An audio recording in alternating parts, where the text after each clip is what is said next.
Hello, hello, hello, welcome back. You're with me, Icy Snaps, and let's get straight into it. Something a little different today. I love audio, be that music, sound design, Foley. It's something I studied and have done as a job. I wouldn't say I was an expert at it, but I think I have a good ear for things. Anyway, I was recently at a market and I came across these vinyls which contain sound effects. I didn't even know this was a thing until I found them. Apart from being interested, I was kind of curious to see how these actually sound and whether or not I could actually use them. So what is Foley for those of you who don't know? The term Foley is named after Jack Foley, a pioneer in the field. It's the art of recording and creating sound effects for any media, such as films, TV, games, and way more. Sound effects are typically produced in a studio and often use hyper-realistic sounds that we expect to hear, but wouldn't necessarily hear in the real world.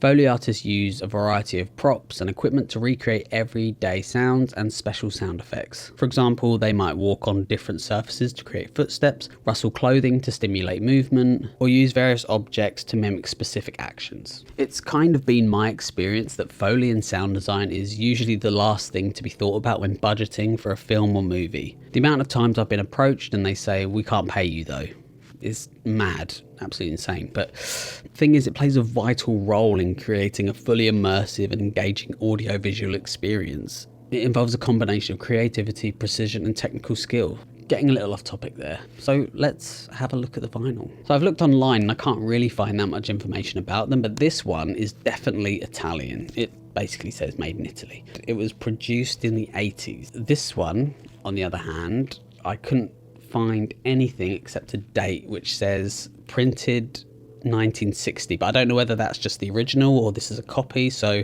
I'm going to assume it's from the 60s. So anyway, let's try it out, see how they sound.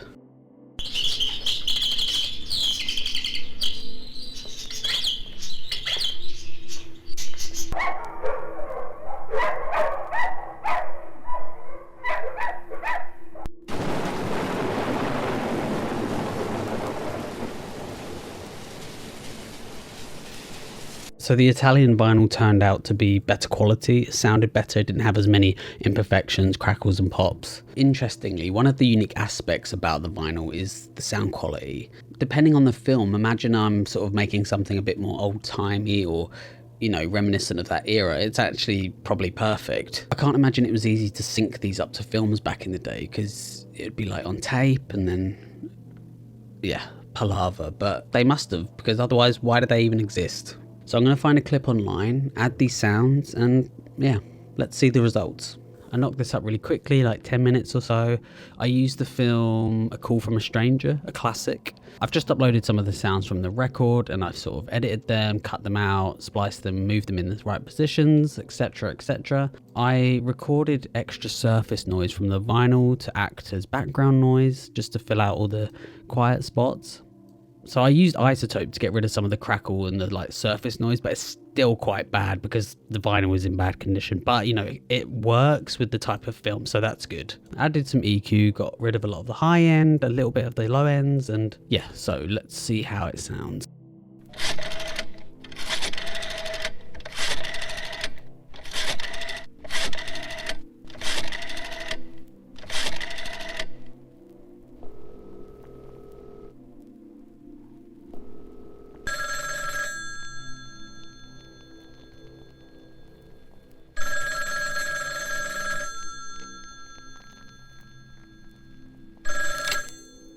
So yeah, I think it actually kind of worked. The noise from the record actually kind of fit with the style of film, and I'm quite happy with that. You know, I did it quick and it sounds alright. So yeah. Funny enough, a little bit of trivia. I was going to use the scene from Nightmare on Elm Street where she picks up the phone in the dream sequence. I kind of realised that the phone is a modern day phone and the sound they use is actually really wrong, but it does kind of work because it's in a dream sequence. But I think a mistake on their end. Are they worth it? I mean, these are essentially just sound libraries that you can find online. It serves as a valuable historical record of sound design techniques and practices from bygone eras. In terms of collectability, I don't know. But I mean, they're still great to have. And as somebody who does sound design and Foley for a job, it's quite fun to have in my collection. So I'm glad I got them. They were pretty cheap. So if you want to buy your own, have a look at some record shops, some vintage record shops. So yeah, thank you for watching. I really had fun making this one. I really loved getting these. So yeah, it was fun to share with you. I hope you enjoyed it. And if you did, leave me a like, subscribe, whatever. And yeah, catch you on the next one.